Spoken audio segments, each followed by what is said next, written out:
want me to feed you questions. Oh, sure. So it's funny because for the girl who's used to always talking a lot, I walk into these events and I'm like, oh, I get shy. I see all of those faces staring at me.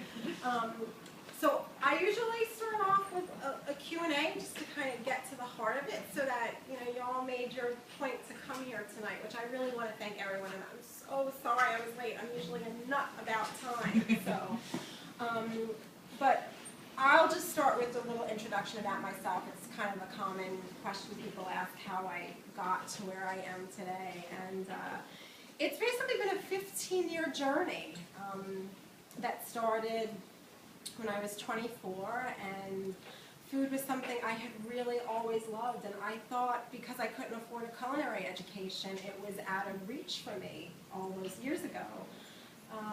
And then I was pretty young. My father was very young when he passed away, and I kind of had those moments. My dad was only 49 when he died, and I had that moment where I thought, oh gosh, if I were to die that young, I want to make my life matter. I want to make every moment that I'm here on this earth matter. I want to be doing something that I really love. I don't want to just do something I'm good at. I want to feel invested in what I'm doing. And I started this journey being involved in food, and I started a personal chef business. I went on to work in restaurants in New York City, all front of house, because I knew that flames, fire, and men were not going to be for me.